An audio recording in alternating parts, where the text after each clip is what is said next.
बीते एक महीने से इजराइल को जिस याह्या सिनवार की तलाश थी उसकी लोकेशन अब आईडीएफ को मिल चुकी है। इजराइल का दावा है कि बहुत जल्द आईडीएफ जवानों के हाथ सिनवार की गर्दन पर होंगे।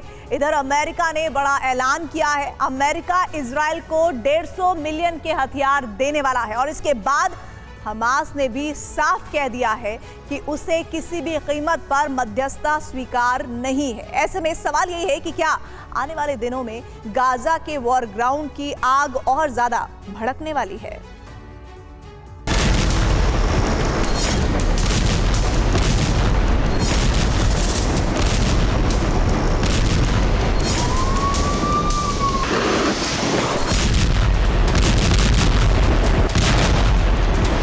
बीते 85 दिनों से गाजा का वॉर ग्राउंड धधक रहा है।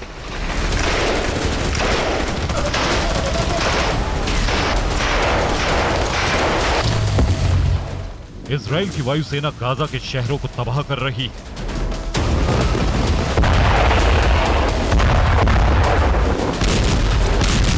तो हमास के लड़ाके इजरायली टैंकों के परखच्चे उड़ा रहे हैं।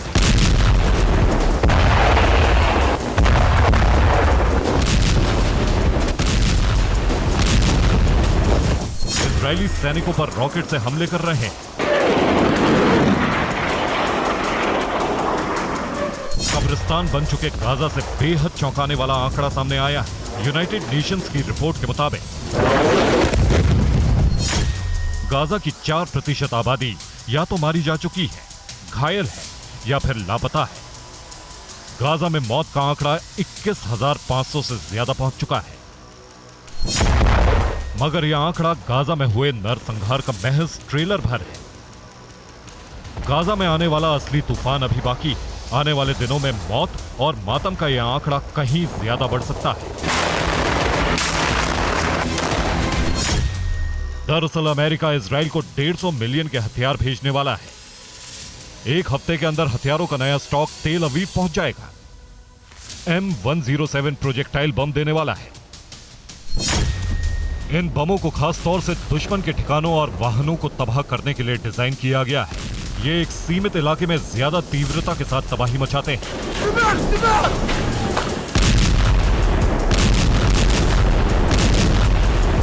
साफ है, इजराइल की वायुसेना आने वाले दिनों में इन्हीं M10 प्रोजेक्टाइल बम का इस्तेमाल करने वाली है।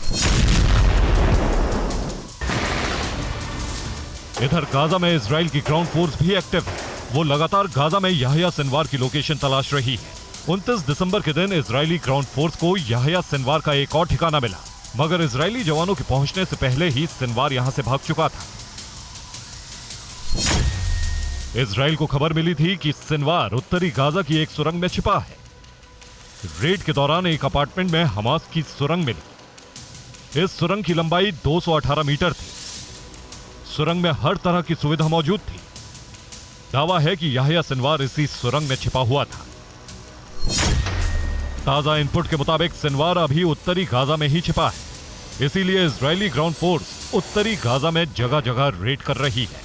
इजराइल जहां गाजा में रुकने के लिए तैयार नहीं है, वहीं हमास ने भी इजराइल के साथ संधि से साफ साफ इनकार कर दिया है। हमास लीडर ओसामा हमदन ने कहा, हम सभी मध्यस्थ देशों को सूचित करना चाहते हैं।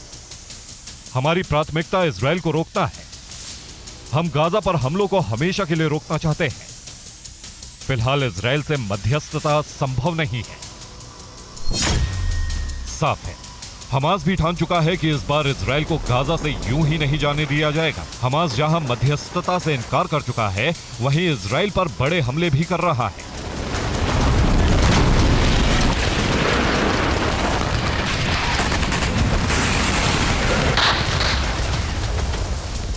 बीर अल बल्हा में हमास लड़ाकों ने इजराइल के कई टैंकों को तबाह कर दिया।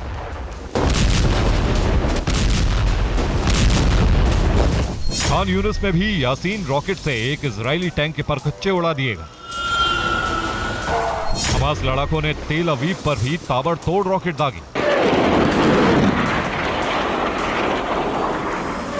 मीडिया रिपोर्ट्स के मुताबिक हमास को हथियारों की नई खेप मिली है, जिसे समंदर के रास्ते ईरान से गाजा पहुंचाया गया है।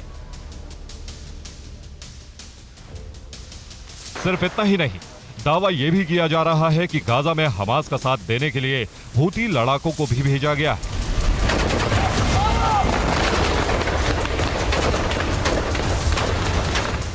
यही वजह है कि हमास जहां मध्यस्थता से इनकार कर रही है, वहीं इजराइल के खिलाफ पहले से ज्यादा आक्रामक भी हो चुका है।